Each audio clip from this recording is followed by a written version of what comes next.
a Muslim guy was like talking to me the other day, telling about his story, and he was talking about how we pray like he's 4 or 5 times a day. Like you know how many times they pray? Like is it 6, 4, 6? I don't know. 7 times a day. 7? Yeah, the devout. Yeah, that sounds like a proper number. 7. Yeah, 7 sounds like a good number. 7 times. I don't know how it goes into 24 very well, but anyway, I accept that. It must be like a gap because you're sleeping or something.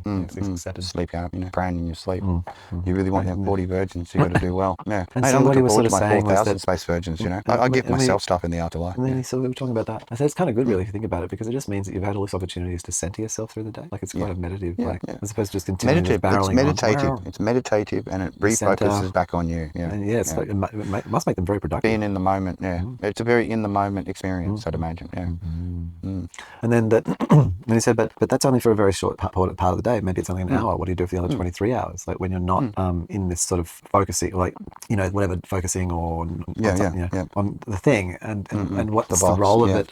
And he sort of said that he's like observed everything, and to him it's interaction. Like it's about like whether or not, and it's when you're, and he sort of didn't, I don't know, in the way he didn't quite say it this way, but it's sort of like that the purpose of as opposed to when you're inward and when you're outward and you're in interaction mode. Yeah, that sort of the godness of you, or whatever that thing. The courteousness, passing on the courteousness of that calmness. Well, I guess it was like the well, I get it. I totally get it. Yeah. Well, and also whether you do or you don't. Like it was a discernment by being centered and with God. You then allowed God to come through you, and then God would decide. Like you could trust in that to know whether you should you interact with this person or not. Provide the right direction in any interaction. Yeah. And maybe not. Maybe it's to like look at not interact or not with this person. So it was like an intuition by staying focused. It was interesting.